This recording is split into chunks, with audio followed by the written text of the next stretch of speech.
दोस्तों, आपका गोपालाजू का नमन। क्या कर रहे हैं? देखिए, पहले तो अपने मन में सोच लीजिए कि वशीकरण के लिए कर रहे हैं, आकर्षण के लिए कर रहे हैं, जुम्भण के लिए कर रहे हैं, मारण के लिए कर रहे हैं, मोहन के लिए कर रहे हैं, उच्चाटन के लिए कर रहे हैं, और या फिर शांति कर्म कर रहे हैं या पौष्टिक कर्म कर रहे हैं। यानी कि अर्थात वो कर्म जो बिना किसी के अनहित किए अपना कार्य, अपना इष्ट कार्य सिद्ध करवा दें, वो शांति कर्म।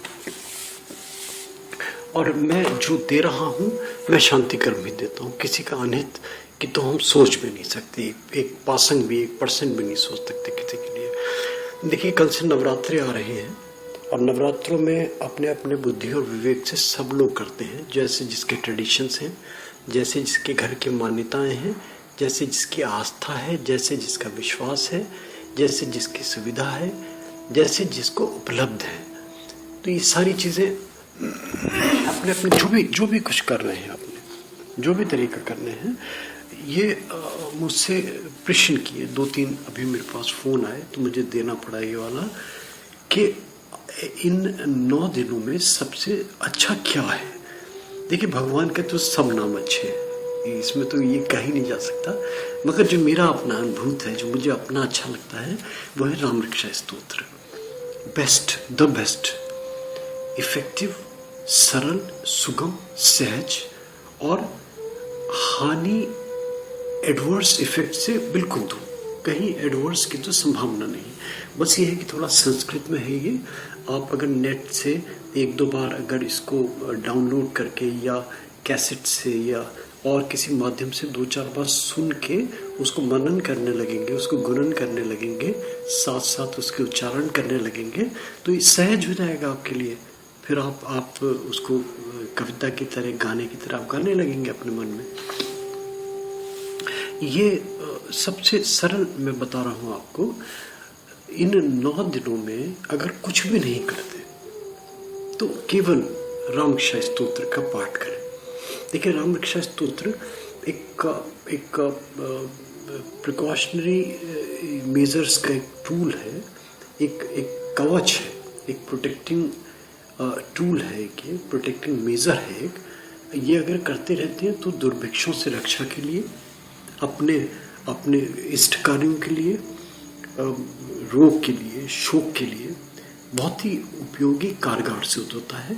और ये 9 दिन शुभ होते हैं इसको सिद्ध करने के लिए। तो सिद्ध करने के लिए तो देखिए, जो अगर शास्त्रोक्त प्रक्रिया में जाते हैं और अगर कर्मकांड की प्रक्रियाओं में जाते हैं तो बड़ी लंबी चौड़ी प्रक्रियाएं हैं, फिर वो तो संभव नहीं है छोटे से इस ऑडियो के माध्यम से देना। मगर केवल अगर इन 9 दिनों में 11 बार मात्र आप राम रक्षा स्तोत्र का पाठ कर लेते हैं तो ये सिद्ध होने लगेगा आपको। ये 4 नवरात्रे होते हैं हमारे, शारदीय नवरात्र है, हमारे चैत्र नवरात्र है और हमारे गुप्त नवरात्र है।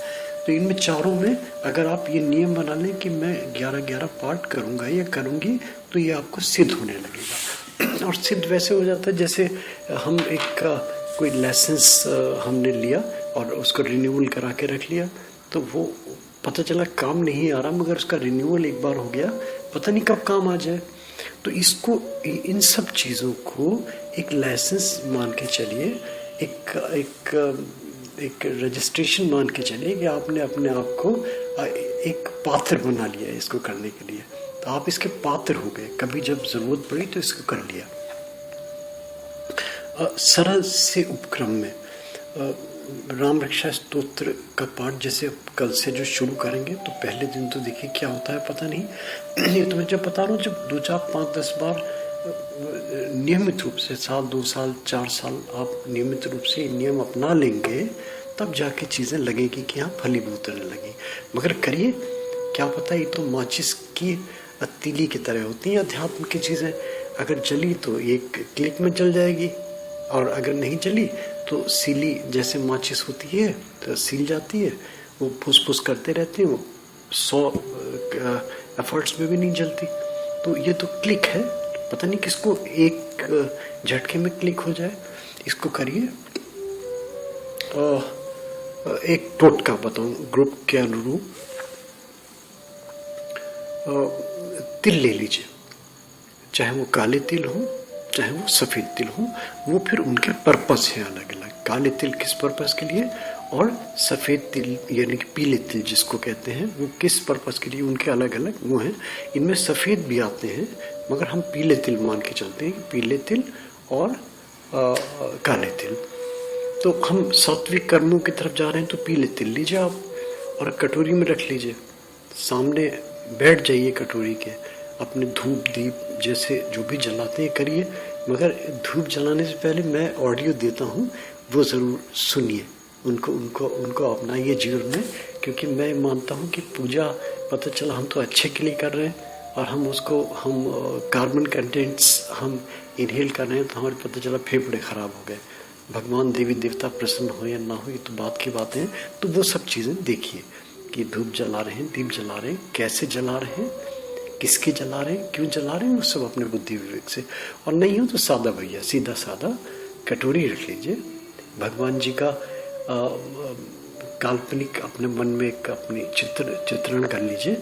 और अगर चित्रण नहीं होता है, ध्यान नहीं लगता है, तो सामने राम जी का फोटो रख लीजिए, एक सुंदरता छवि उनकी कोई फोटो हो, उनका कोई स्टैचू हो, उनका कोई विग्रह हो, जो भी सुलभ हो आपको। और राम वृक्षा स्तोत्र के 11 पाठ धीरे धीरे करें और अपनी राइट साइड की जो रिंग फिंगर है आपकी उसमें अंगूठा चिपका दें। और जो कटोरी में आपने राई ली है, तिल लिए हैं, राई भी लेते हैं तिल भी लेते हैं, दोनों चीज़ें ले सकते हैं आप, मगर हम तिल को प्रेफर करेंगे। और तिल में वो उंगली आप क्लॉकवाइज घुमाते रहिए, जैसे जैसे आपका वो उंगली घूमती रहेगी आपका मंत्र जप चलता रहेगा। 11 पाठ की संख्या निश्चित कर लीजिए और जब 11 पाठ आपके पूरे हो जाएं, इन तिल को आप अपने कार्य सिद्ध के स्थल पर छिड़क दीजिए राम वृक्षा स्तोत्र का जाप करके। आप इंटरव्यू में जा रहे हैं तो वो यूज़ कीजिए, आप किसी एग्जामिनेशन में जा रहे हैं तो आप यूज़ कीजिए, आप किसी डीड को फाइनल करने के लिए जा रहे हैं तो इसको करिए, आप किसी विवाह के लिए जा रहे हैं तो इसको करिए, आप किसी इम्पोर्टेंट किसी ऑस्पिशियस काम से निकल रहे हैं तो इसको करिए, छिड़क दीजिए। ये दाने वहाँ पे पीली सरसों के ले रहे हैं, ये पीले तिल के दाने ले रहे हैं, जो भी आपने लिए हैं। इन सबसे अलग जो मैंने मेरे अपने प्रैक्टिकल एक्सपीरियंस में जो मैं प्रमोट करूँगा, मैं चाहूँगा कि इसको करें और ये मिरेकुलस रिजल्ट्स देगा आपको। ये उनके लिए जो रोग से परेशान है, बीमारी से परेशान है, कोई भी रेस्पेक्टिव ऑफ एनी डिजीज, कोई भी शारीरिक कष्ट जहाँ पे लग रहा है कि मेडिसिन रिस्पॉन्ड नहीं कर रही, रोगी के कमरे में बैठिए और बैठने के बाद में क्या कीजिए कि गंगा जल थोड़ा सा कटोरी में ले लीजिए। एक तो तरीका ये है कि मंत्र जाप करते रहिए, आपका मंत्र सिद्ध हो जाएगा, आप नवरात्र में करते रहते हैं। और अगर नहीं भी हैं तो राम रक्षा स्तोत्र का पाठ कीजिए। गंगा जल सामने रखे हुए गंगा जल में अपनी वो अनामिका उंगली स्पर्श कीजिए, सफाई का ध्यान कर लीजिए, हाइजीन्स का ध्यान कर लीजिए। कटोरी तांबे का पात्र हो तो और भी अच्छा है, नहीं तो जो भी कटोरी सुलभ हो आपको। और ये आचमन करा दीजिए बीमार को, 1 बार 2 बार 4 बार कराइए। और अगर इसका और इफेक्टिव और इसका त्वरित रिस्पांस लेना है, इसका और आपको लगना है कि आपको बहुत जल्दी इसका रिस्पांस मिले, इसका क्विक इसका रिस्पांस मिले, तब क्या कीजिए कि गंगा जल लीजिए तांबे के पात्र में, एक गुलाब का फूल लीजिए, गुलाब का फूल साफ कर लीजिए धो के, उसमें कीड़े कोई गंदगी नहीं है उसके अंदर। और गुलाब के फूल को डिप कीजिए गंगा जल में और पेशेंट के ऊपर छिड़कते रहिए। मंत्र जाप आपका जो राम रक्षा स्तोत्र है ये आप सतत जाप करते रहिए, जितने बार कर सकते हैं, कोई संख्या नहीं है। रोगी ज़्यादा कष्ट में है या असाध्य रोग ज़्यादा कष्टकारी है तो ज़्यादा करिए, अगर कम है तो 1 बार 2 बार करिए।